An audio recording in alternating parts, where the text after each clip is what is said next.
안녕하십니까. 네, 반갑습니다. 여러분들과 같이 1년 열심히 책임지고 가르칠 공시법 가르칠 김민석입니다. 선생님들 이름은 어떻게 대충 파악하셨죠?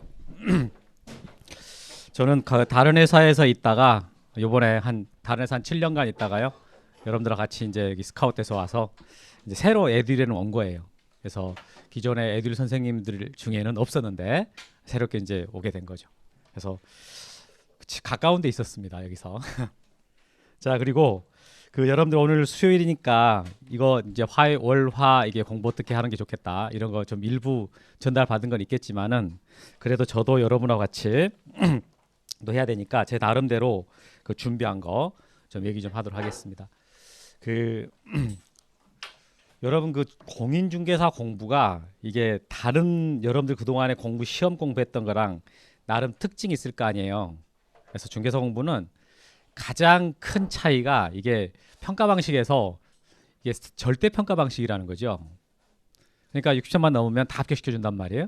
근데 왜 이렇게 진지하고 이렇게 다들 이게 조용하십니까? 그래서 평가 방식이 그렇게 돼 있기 때문에 여러분 옆에 있는 분들이 있잖아요. 그분이 합격을 하면 여러분들이 합격을 못하는 건 아니죠. 그렇죠? 그분은 그냥 높은 점수를 합격하라 그러고 그냥 나는 딱점으로 그냥 62점으로 날란다 이런 식으로 합격해도 되고. 그러니까 이게 옆에 있는 분들은 여러분들의 경쟁자가 아니에요. 그냥 협력자고 조력자니까 항상 옆 사람들을 보실 때요 온화한 시선으로 따뜻하게 보셔야지 이게 차가운 눈으로 보지 말라는 겁니다. 그래서 평가 방식이 절대 저 사람 되고 내가 안 되는 게 아니고 저 사람도 되고 나도 되니까 이렇게 잘 지내면서 공부할 수 있습니다. 그렇게 하시는 게 좋고, 그 다음에 이제 여러분들 지금 이게 동영상 보시는 분들 반갑습니다. 여기서 제가 촬영이 돼요. 그래서 여러분들은 지금 공부를 하러 학원에 나오신 거잖아요. 그런데 학원에 이렇게 등록을 하게 되면 영상도 같이 볼 수 있죠. 이게 둘 다 가능하잖아요. 그러면 영상을 볼 수 있는 것이 절대 이제 학원에 올 수 있는 분들은 주가 되면 안 돼요. 물론 제가 지방까지는 가지는 않으니까 지방에서 제 강의를 보고 싶다 그러면은 당연히 영상으로 볼 수밖에 없습니다.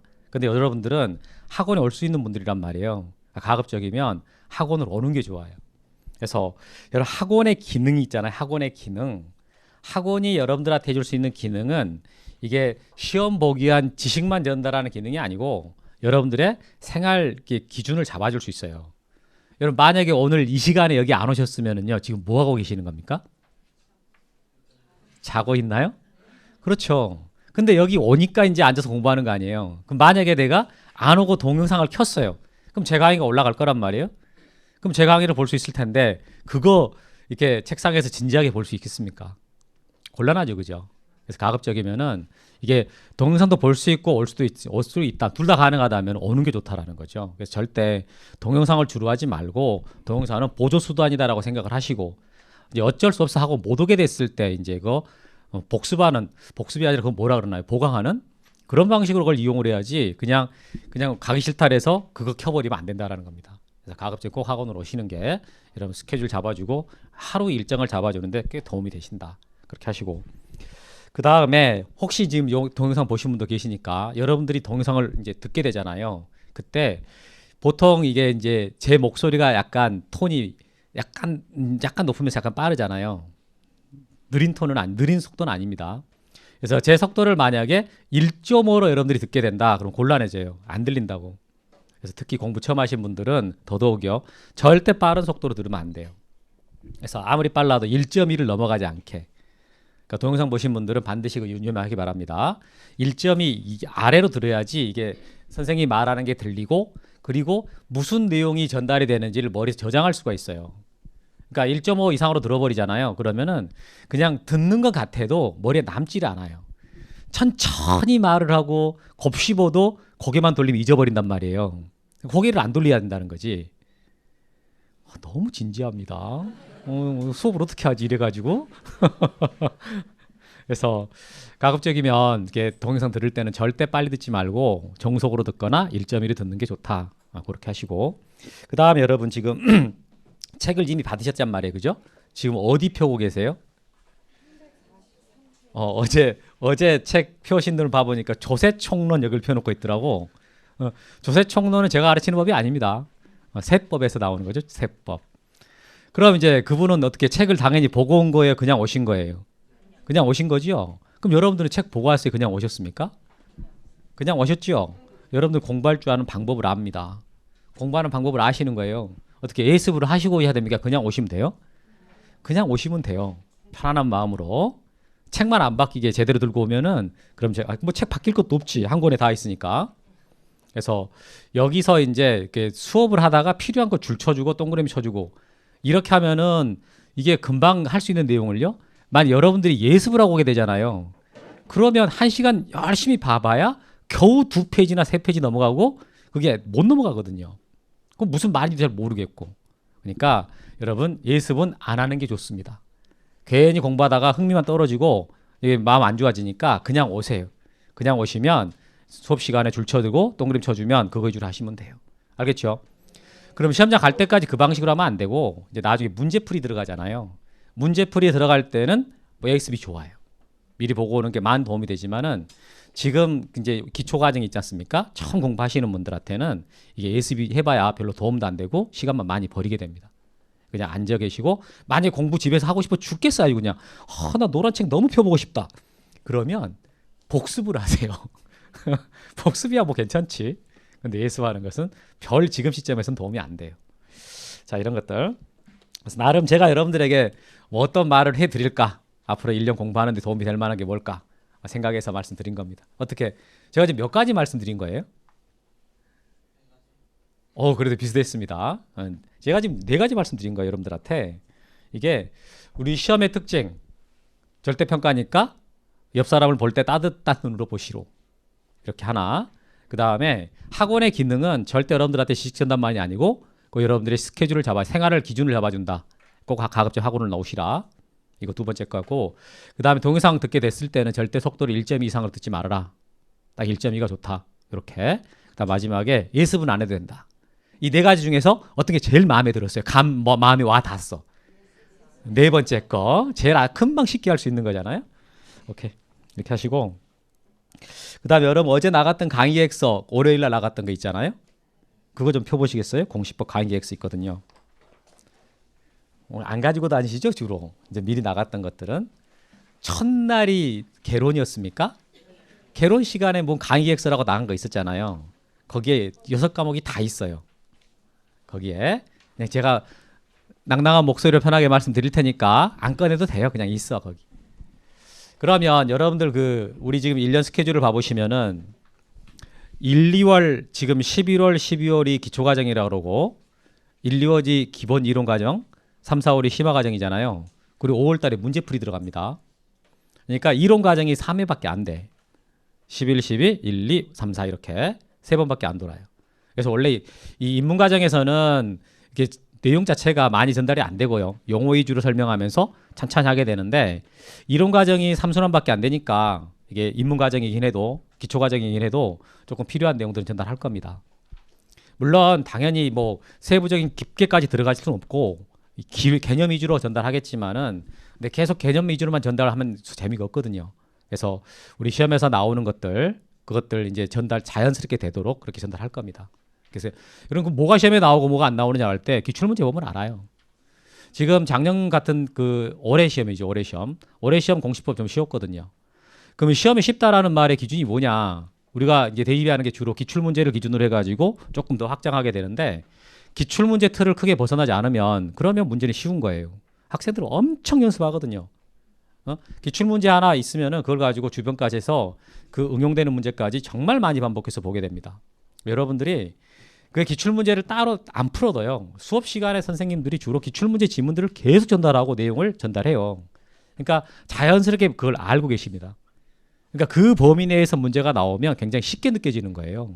근데 올해 시험이 지적법은 거의 다 똑같이 나왔고 기출문제에서 등기법에서 2문제 정도가 약간 다른 게 나오긴 했어도 24개 중에 2문제는 그냥 아웃시켜도 아무 문제가 안 되죠.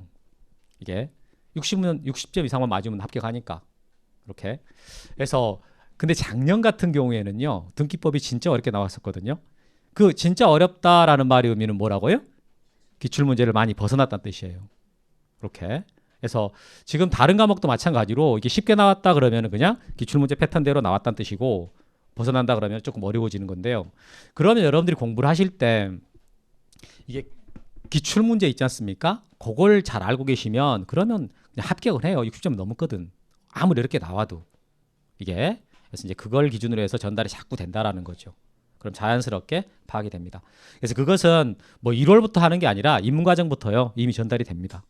이렇게. 그래서 여러분들이 그 이론 기초 개념들이 좀 알아야 그래도 공부가 되니까 그래서 가급적이면은 그거 위주로 꾸준히 전달하겠지만 그렇지만 여러분들이 일단 재미가 있고 이게 내가 되겠다라는 자신감이 있어야 공부를 하거든요. 그래서 가장 중점적으로 들 것은 그겁니다. 그래서 절대 뭐 어렵게 한다거나 많이 한다거나 겁을 준다거나 그런 일은 없고 여러분들이 눈빛이 흐려진다 그래서 탓하지도 않아요. 저분들이 한 15년 만에 공부를 하나 보구나. 얼마나 힘들까 앉아 계시면 이런 마음으로 따뜻하게 대할 테니까 자신 있게 열심히 하시고 여러분 모르는 거에 대해서요 당당하셔야 돼. 나 모르는데 주눅든다 그러지 마요. 여러분 알고 계시면 여기 왜 하러 왔겠습니까? 그리고 한 번 들었을 때 잊어버린다라는 거에 대해서도요 괴로워하지 말고 자학하지 마시고 당연한 것이다. 여러분 만약 한 번 들어도 다 알 것 같아. 한 번 듣고 내가 다 기억나. 그럼 지금 올 이유가 없잖아요. 내년 9월 달에 오면 되지. 한 번 듣고 시험 보러 가면 될 거 아니에요. 근데 자기가 자기 머리를 충분히 알거든. 그동안에 살아보니까 한 번 들어서는 택도 없더라. 최소한 5번은 들어야 내가 기억이 날랑말랑 하더라. 지금 이거 알고 있죠? 몰라요? 자기를 알아야 공부도 열심히 하고 탓도 안 하고 아프지도 않아요. 한 번 듣고 그냥 기억 안 난다고 막 괴로워하거든. 아프다고 쓸데없이. 그러니까 최소한 3번 듣고 그래야 이게 머릿속에서 작동을 하고 돌아가요.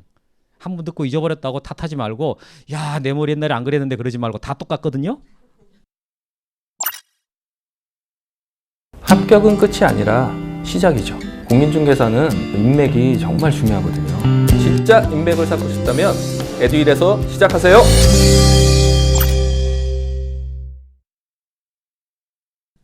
이게 그래서 왜 내가 일찍부터 와서 공부하는 거라면 생각해 보세요. 그러면은 여러분들이 조금 더 편안하게 공부할 수 있어요. 자, 그리고 이제 거기 과정에서 제 수업할 때 여러분 지금 제가 가르치는 법 조금 이따 말하겠지만은 그 등기부 보는 방법 이런 거 나오거든요. 그 대장 같은 거. 그러니까 실제 여러분들이 나중에 부동산 중개할 때 그때 이제 사용하는 도구들입니다. 등기부나 대장 이런 거 다 책에 있어요. 나중에 들어가 있습니다. 그래서 그냥 등기만 이런 것이다라고 말하는 게 아니라 실제 등기부가 책에 있으니까 그걸 보는 것이고 설명할 때는 칠판에다 약식으로 설명하면서 그렇게 할 겁니다. 그럼 조금 더 이해가 좀 잘 되죠. 그 이제 8주로 우리 진행되잖아요. 그래서 그때 거기 뭐 1주차 뭐 한다, 2주차 뭐 한다가 다 써 있는데 이건 항상 하는 말이지만은 꼭 이렇게 되지는 않는다라는 거. 사정상 약간 변동될 수 있습니다. 이렇게. 그래서 이렇게 하겠습니다. 자, 이렇게 해서 강의 계획서 뭐 특별한 건 없었고요. 자, 그러면 여러분 이제 우리 수업 제 과목 들어가겠습니다. 제가 맡고 있는 거 부동산 공시법. 이 부동산 공시법은 이거 써놓으면은요. 그럼 제가 뭘 가르치는지가 나와요. 이름에서. 이 법 이름에가 이제 제가 뭘 가르치는 게 나오는데 여러분 부동산이라는 것은 토지와 건물이다 라는 것은 잘 아시고 토지와 건물을 합쳐가지고 부동산이라고 합니다. 근데 그 토지와 건물을 어떻게 하는 거라고요? 공시하는 거다. 공시하는 것과 관계되는 법인데 공시라는 말은 공개해서 보여준다. 이런 뜻이거든요. 그러니까 토지와 건물을 공개해서 보여주는 것과 관계된 법입니다. 이런 뜻이에요. 그러면 이제 토지와 건물 중에서 이 토지를 기준으로 말해보면은 자, 토지가 있습니다.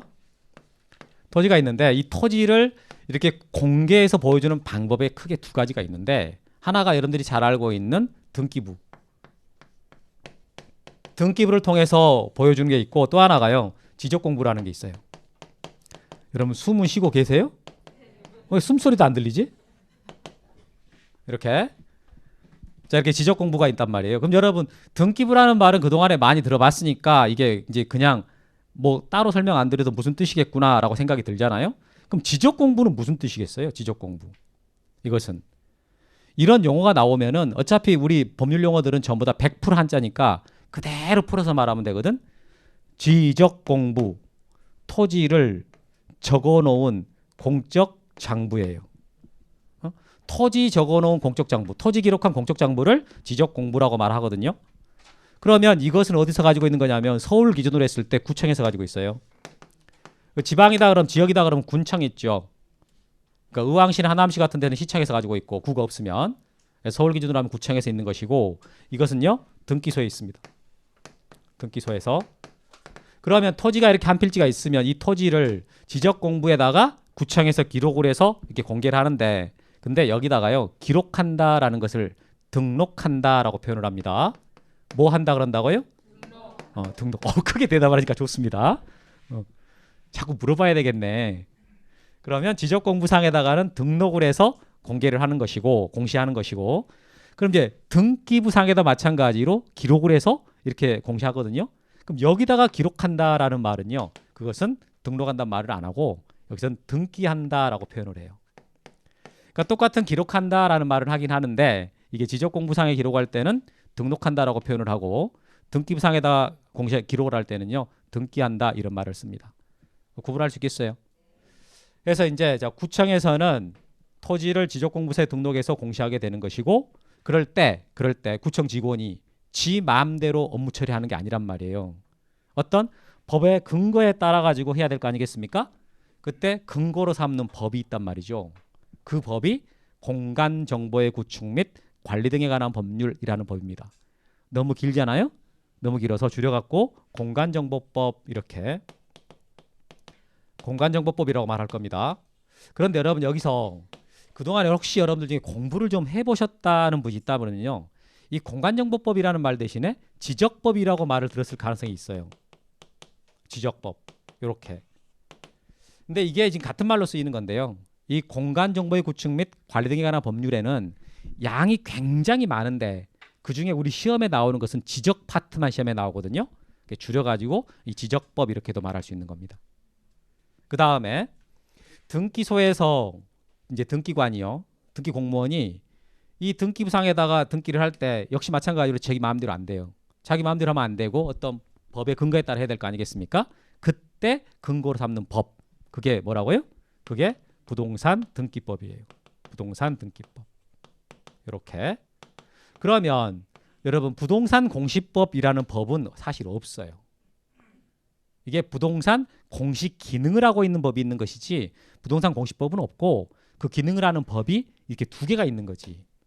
공간정보법하고 그다음에 등기법.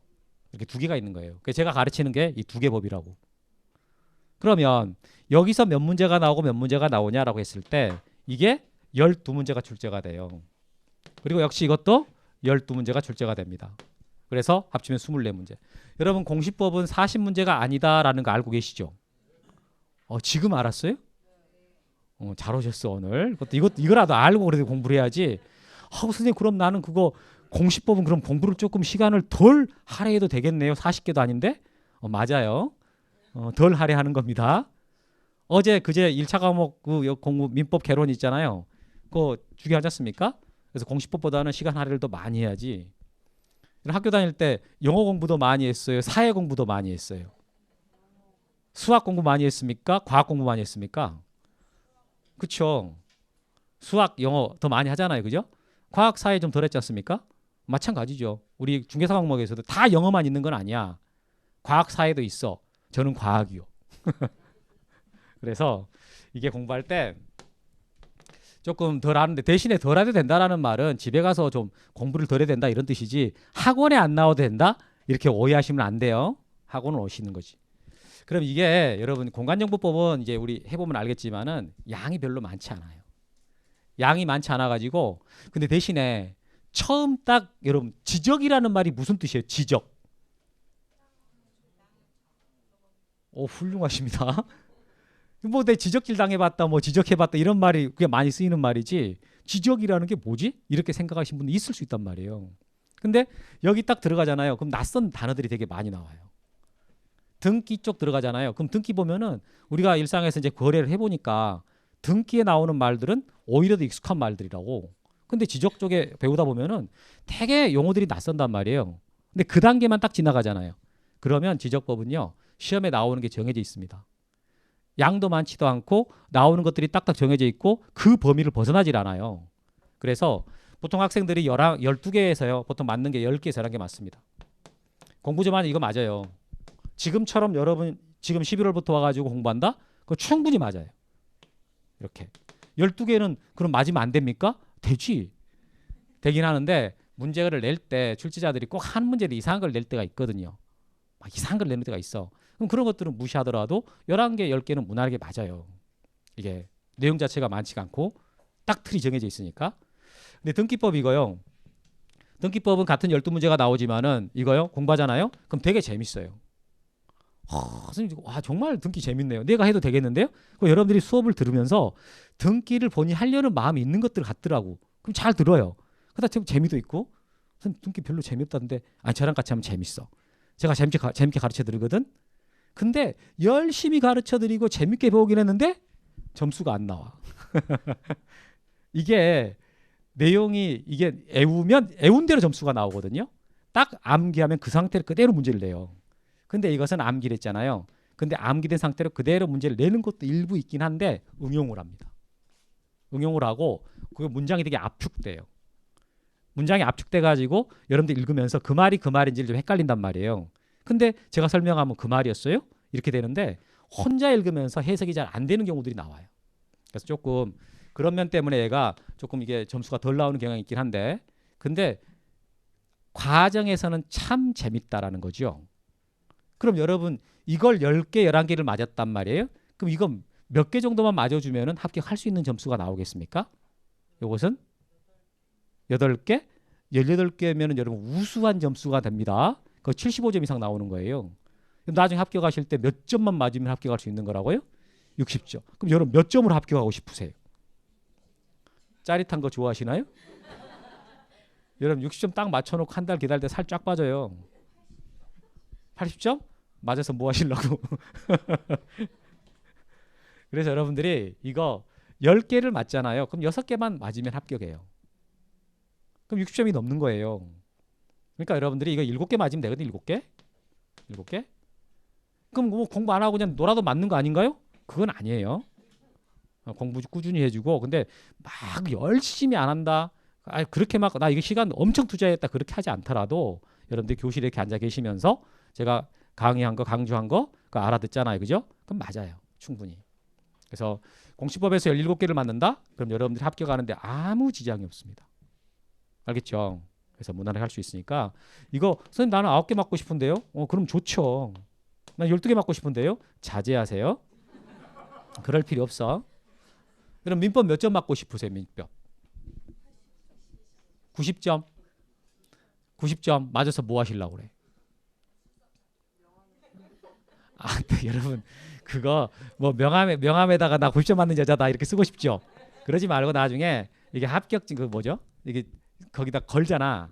개업 공인중개사들 거기다가 그냥 그 태를 예쁜 걸로 하세요. 금태 두른 걸로 이렇게.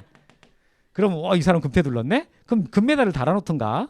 그건 자기가 하는 거지. 거기다 점수를 써주지는 않아. 예전에는 수석 발표를 했는데 이제는 수석 발표도 안 해요. 예전에는 수석 발표를 했어요. 근데 하도 막 다 자기 회사가 수석이라 그러니까 이제 그거 빼버리고 합격자만 발표하지. 여튼 제가 지금 말한 거 여러분들한테 제가 가르치는 법이 2개다. 공간정보법하고 등기법 2개고 2개 다 12문제씩 나오는데 어떤 성격이 있습니다. 라고 지금 간단하게 말씀드렸습니다. 그래서 이거부터 할 겁니다. 이거 지적법부터. 그럼 지적법 들어가는데 그럼 지적이라는 게 무엇인가요? 라고 이렇게 말한단 말이에요. 지적이라는 게 뭐냐? 그럼 지적이라는 말은 그대로 해보잖아요. 그러면 토지에 대한 기록이에요. 이 적이라는 말이 기록이거든요. 토지에 대한 기록을 지적이라고 그래. 그럼 저렇게만 말해버리. 근데 여러분 토지에 대한 기록이 지적이다라고 말했을 때 그 말이 딱 안다고 오면은 우리 많이 사용하는 용어에 인적사항 써보세요라는 말 하죠.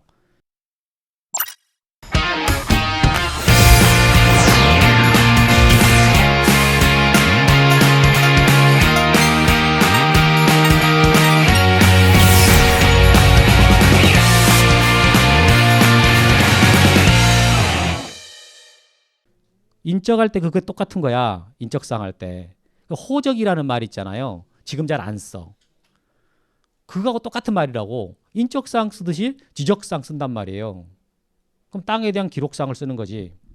그러면 이제 이것을 자 이게 토지니까 토지를 지적 공부에다가 등록을 해놓은 기록 이걸 지적이라고. 아까 여기 써놓은 거 있었죠. 그대 읽으면 돼. 토지를 지적 공부에 등록하는 거 이게 지적이에요. 그러면 이 지적이라는 개념을 이게 정의할 때 딱 들어가는 단어 3개잖아요. 토지, 지적 공부, 등록 이걸 지적의 3요소라 그러고 이 단어 3개를 가지고 지적 전체 목차가 잡힙니다. 이 3개 가지고. 그러면 지적법을 할 때는 여러분 이거 지적은 땅이잖아요. 그죠? 건물 얘기는 안 해요. 여기는 건물 얘기가 나오지는 아니고 토지만 나온다고.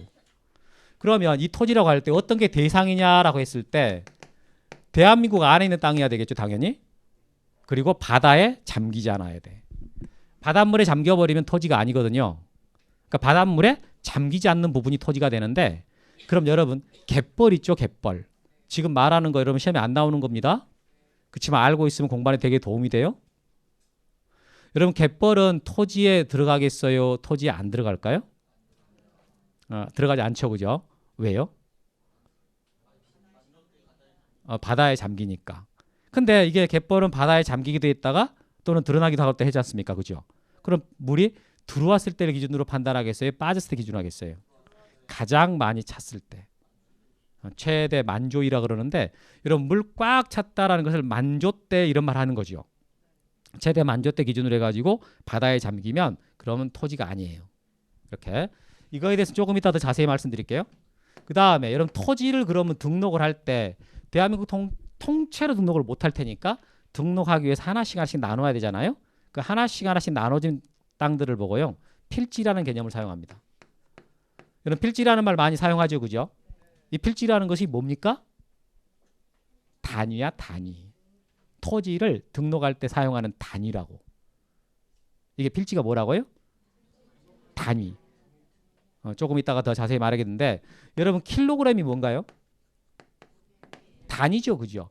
이걸 여러분 개념을 정의하려고 적극적으로 노력해 본 적이 있습니까?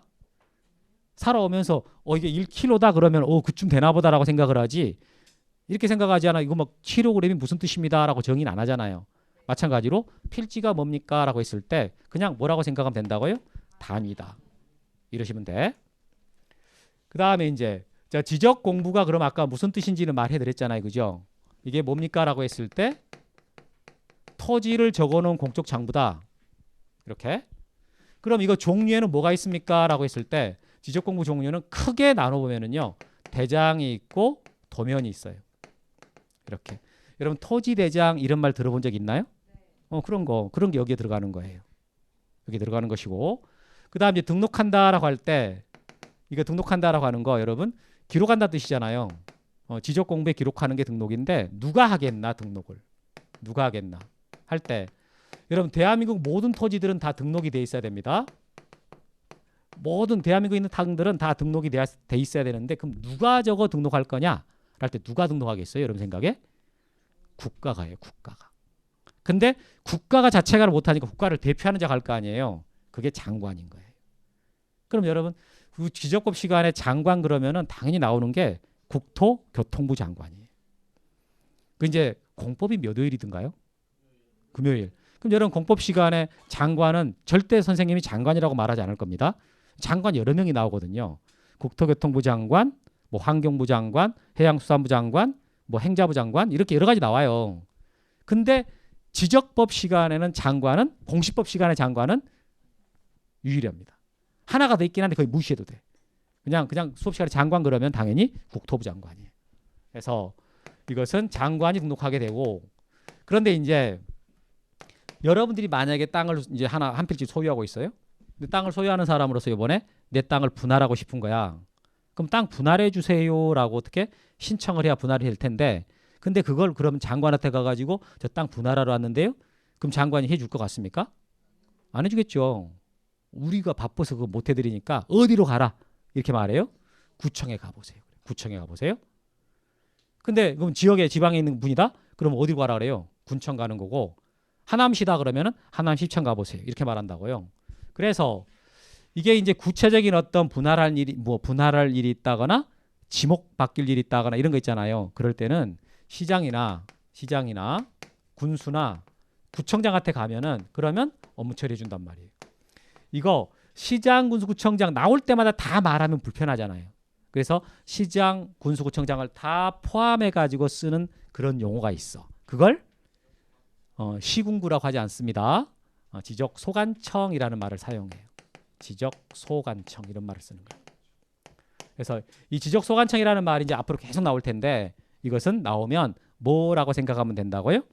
시장, 군수, 구청장을 다 포함해 가지고. 그럼 왜 이걸 포함을 하냐?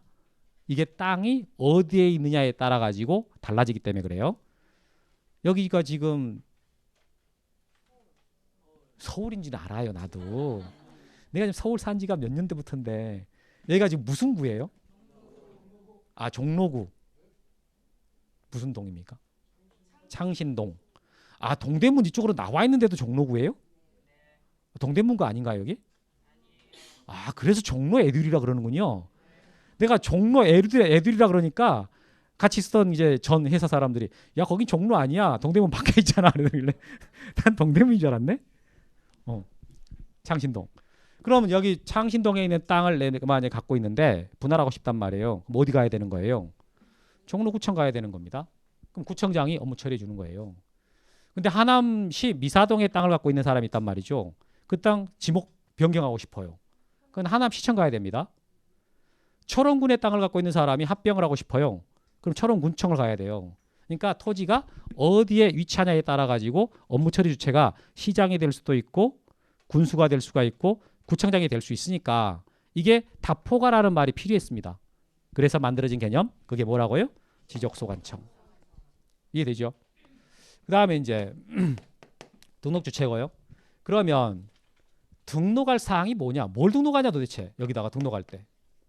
등록할 사항이 무엇입니까? 라고 할 때 이게 아까 여러분 인적사항을 써보세요라고 말하잖아요. 사람한테. 그럼 지적사항이라는 게 뭐냐 도대체? 라고 할 때 그걸 보고요. 토지가 있으면 그 토지를 한번 표시해 보세요라고 말합니다. 토지 표시. 여러분들을 한번 표시해 보시겠습니까? 그럼 여러분들은 뭘 써서 표시할 거예요? 여러분들의 성명을 쓰고 그 다음에 주민번호를 쓸 것이고 주소 쓸 거 아니에요. 보통 인적사항 써보세요. 그럼 이거 쓰는 거잖아요. 마찬가지로 이 토지에 대해서 자, 지적을 한번 말해봐라. 토지 표시를 말해봐라. 이렇게 말하거든요. 이 토지의 표시로 뭐가 있을까라고 할 때 이거 여러분들이 막 애울라해서 그러는데 잘 알고 있는 거예요.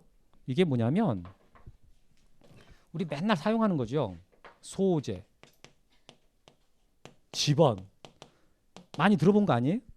그다음에 지목, 면적, 경계까지는 많이 들어봤을 거고 좌표 이것까지 이렇게 해서 6가지를 보고 토지 표시라고 합니다. 그러니까 어떤 토지가 있다라고 할 때 그 토지를 한번 나타내 보세요라고 했단 말이에요. 그럼 이걸 써가지고 이 토지는 이런 것이다라고 나타내는 겁니다. 그럼 여러분 여기 나오는 이 소재 지번이나 지목이나 면적이나 이런 것들 있잖아요. 이런 것들은 바뀔 수 있는 거예요? 그대로인 거예요? 아, 절대 바뀔 수 없는 거. 그럼 여러분 성명 바뀔 수 있어요? 바뀔 수 있죠. 주소 바뀔 수 있죠. 주민번호 바뀔 수 있어요? 그렇죠. 바뀔 수 있죠. 전환하면 되잖아. 전환하면. 전환? 몰라요? 1번에서 2번 바뀌어서 1번에서 2번으로. 2번에서 1번으로. 이렇게. 그럼 바뀔 수 있는 거 아니에요? 바뀔 수 있다고. 그럼 여기 있는 것들 바뀔 수가? 아, 당연히 있죠. 당연히 있습니다. 그러면 그걸 뭐라고 표현하냐라는 거지. 그것을. 이게 사유가 되는 거야. 이게 등록을 하려면 사유가 있어야 될 거 아니겠습니까? 이런 것들을 등록하는데 이런 것들이 가만히 있는 게 아니라 새로 정해지기도 하고 중간에 바뀌기도 하고 말소하기도 한단 말이에요. 그걸 보고 토지 이동이라고 그래. 이게 이제 사유지 사유. 이게 등록할 만한 사유가 된단 말이에요. 그걸 보고 토지 이동이라고 표현합니다. 그럼 여러분 칠판 잘 보세요. 토지 이동이라는 말을 공부를 처음 하신 분들이 딱 듣잖아. 이 용어를. 그럼 저 뭐야? 땅이 움직인다는 소리인가? 뭐 흔들리니까 지진? 뭐 해일? 이런 거랑 아무 관계가 없는 소리야. 여기서 말할 때 이 토지라는 거지. 토지. 이 토지라는 것은 땅을 말하는 게 아니에요. 우리 지적법에서 이거 가장 중요한 용어거든. 가장 많이 쓰이고 중요한 용어인데 이 토지 이동할 때 이 토지라는 말 있죠. 이 토지라는 말은 땅이란 뜻이 아니고 이 토지 표시를 말하는 거예요. 토지 표시. 그러니까 이 토지 표시가 6가지라 했지 않습니까? 이 6가지 토지 표시 중에서 한 가지라도요. 한 가지라도 새로 정해진다거나 변경된다거나 또는 소멸하게 되면은 그걸 보고 뭐라고 말한다고요? 토지의 이동. 알아들었어요? 그러면 여러분 소유자가요. 이 땅에 이제 소유자가 A였는데 만약 이 땅에 소유자가 B로 바뀌었어요. 그럼 소유자가 A에서 B로 바뀌었거든. 그럼 이건 토지의 이동에 들어가는 거예요? 안 들어가는 거예요?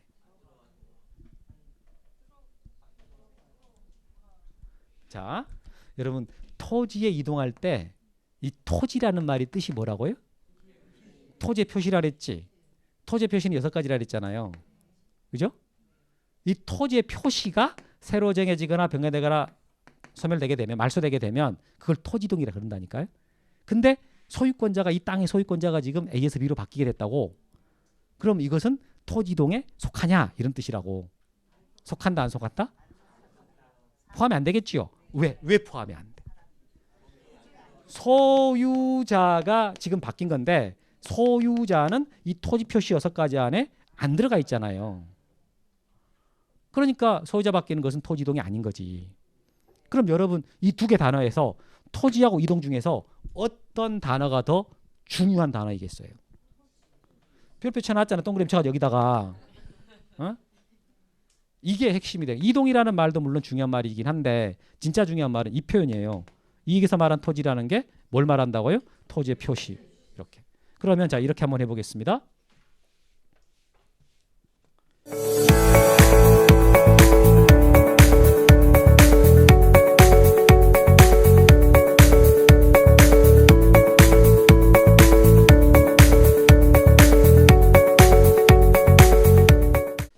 서울특별시 종로구 창신동이요? 창신동. 그럼 숭인동. 이거 그렇게 안 중요하니까. 숭인동. 자, 94번지. 이 땅의 지목은 대입니다. 면적은 330.4제곱미터. 그럼 이렇게 써지면은 자, 여기까지를 우리가 소재라 그러는 거, 소재. 그 다음에 이것을 지번. 이거 뭐겠어요? 이게 지목. 그 다음에 이게 면적. 그런데 이렇게 경계는 나오지 않았네요. 그죠? 근데 여러분 경계가 어떻게 이렇게 글로 쓸 수 있는 겁니까? 그림으로 그리는 건가요? 그렇죠. 경계는 글로 쓰는 게 아니죠. 그래서 이게 지적도를 보게 되면 이게 지적도라고 치고 지적도에 이 땅의 모양이 나오고 이 땅의 이 모양, 이 94번지가 이렇게 생겼다라는 거죠. 이게 뭐가 된다고요? 이 필지의 경계가 되는 거예요. 경계가 되는 거고 그 다음에 여기 경계점, 여기 꼭지점 있잖아요. 이거에 대해서 좌표값이 나오는 지역이라면은 좌표값을 쓰게 되는 것이고 그래서 6가지가 됩니다. 자, 그런데 이 94번지 필지가 지금 조금 더 키워볼까요? 660으로. 자, 이게 지금 큰 필지란 말이에요. 그럼 이걸 만약에 반으로 나눈다고 한번 해봅시다. 반으로 나눈다. 이렇게 나눴다, 분할했단 말이에요. 이렇게 분할했으면은 숭인동 94번지는요. 자, 지목이 그냥 대외로 남아 있을 거고 면적이 어떻게 됩니까? 면적이 반으로 줄었어요, 그죠? 330.2제곱미터가 됐단 말이에요. 그 다음에 그러면 반으로 나눴으면 이 새로 만들어진 필지가 있잖아요. 그죠? 94번지를 둘로 나눴으니까 하나가 94번지가 될 거고 하나는 숭인동 94의 1번지가 된다고 칩시다. 이렇게 된단 말이에요. 그리고 지목은 대가 되고 면적은 330.2제곱미터 했어요. 자, 그리고 이 땅의 경계도 이렇게 지금 이렇게 해서 바뀌게 됐잖아요. 그죠? 그럼 여러분 땅을 지금 분할했거든. 분할을 했어. 자, 토지를 분할하는 것은 토지 이동에 속하겠습니까? 속하지 않겠습니까? 응? 토지 분할했단 말이에요. 아니, 이 땅을 분할한 거야. 그럼 이게 토지 이동에 해당이 돼요, 안 돼? 해당이 되잖아요. 분할을 했더니 94번지가 어떻게 됐습니까? 94번지에 면적이 줄었죠. 경계가 이렇게 바뀌면서 면적도 어떻게 됐습니까? 줄었잖아요. 이렇게. 그래서 분할하게 되면은 종전의 필지에 대해서는 경계가 바뀌고 면적이 줄어요. 그리고 새로운 지번이 하나 더 만들어져요. 그러니까 결국은 땅을 분할할 때 이 지번하고요 면적 경계가 바뀌거나 새로 생기기 때문에 이 분할하는 것은 토지이동에 해당이 된다. 이렇게 말할 수 있는 거지. 알아들었어요? 그래서 토지이동이라는 개념은 정말 많이 사용하고 중요한 말이기 때문에 반드시 정확하게 개념을 알고 있어야 된다. 오케이. 근데 여러분 방금 여기서 이 땅을 분할할 때요 어떻게 측량을 할 것 같습니까? 측량 안 할 것 같습니까?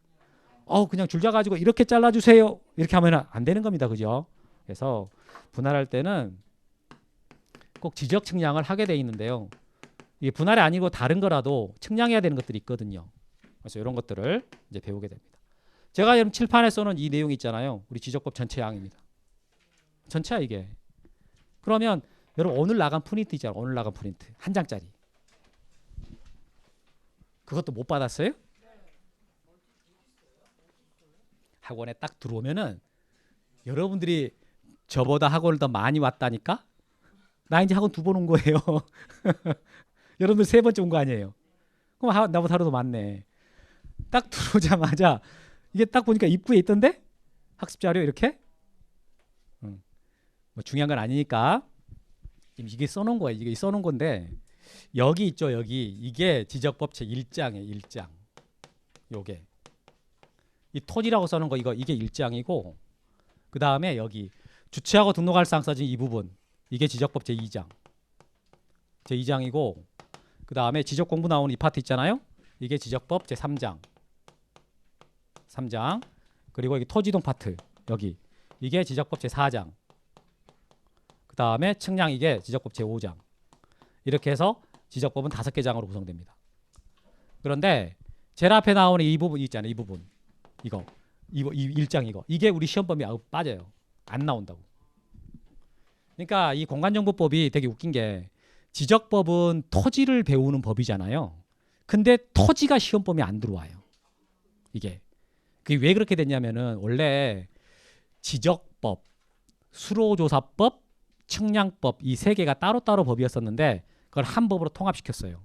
하나로 만든 거야.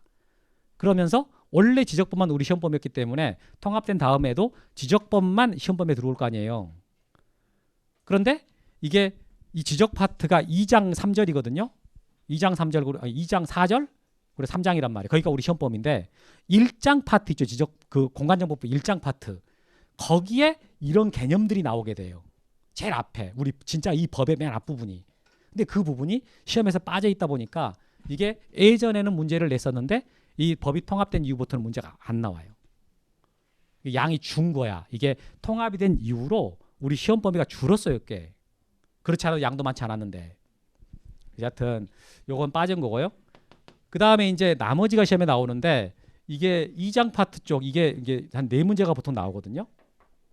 2장에서 나오는 게 한 4문제, 4문제 5문제 나와요. 여기서 4문제 5문제 나오고 주로 뭐가 나오냐면 지번, 오늘 이거 할 거거든요. 지번하고 지목, 지번, 지목, 면적 경계 이런 게 우리 시험에 나오거든요. 요거에 대해서 봅니다.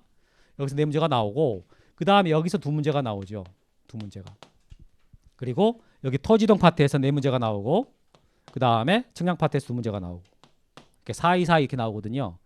근데 100% 이런 건 아니고 주로 이랬다는 뜻이고 올해 같은 경우는 2장이 4문제, 3장이 1문제 나왔어요.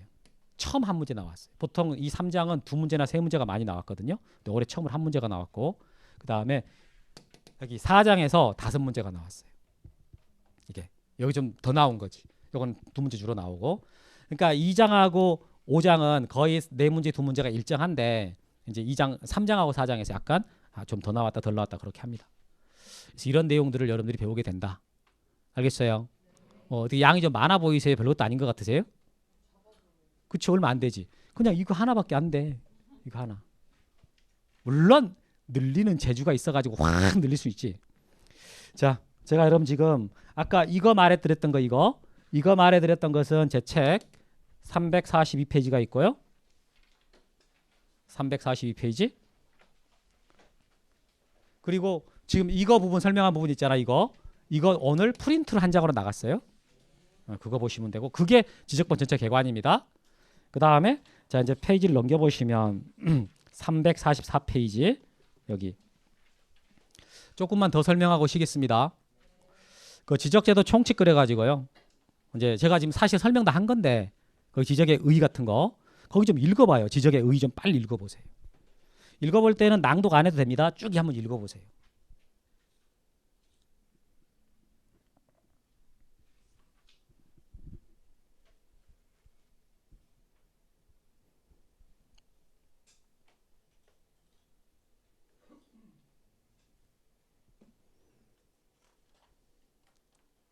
어때요? 다 읽어봤어요? 솔직히 말해봅시다. 무슨 말인지 알겠습니까? 잘 모르겠어요. 그쵸? 한글로 써놨는데. 근데 지금 무슨 말인지 의미 파악은 안 될지도 모르지만 적어도 읽었던 문장에서 어떤 단어가 제일 핵심이다라고 동그라미 칠 수 있겠습니까? 한번 쳐봐요. 어떻게 치면 돼요? 세 개 쳐요. 세 개. 토지. 그 다음에 지적공부, 등록. 방금 읽었던 그 문장 중에서 단어 세 개다 동그라미 쳐봐요. 그럼 뭐라고요? 토지, 지적공부, 등록. 지적이라는 게 무엇입니까? 라고 했을 때 토지를 지적공부에 등록하는 것이다. 이렇게 한단 말이에요. 그런데 이제 여러분 토지라는 게 통째로 등록이 안 되니까 등록을 하기 위해서는 하나씩 나눠야 될 거 아니에요. 그래 거기 무슨 말이 들어가 있습니까? 필지 단위로 구획해서 라는 말이 들어가 있는 거지.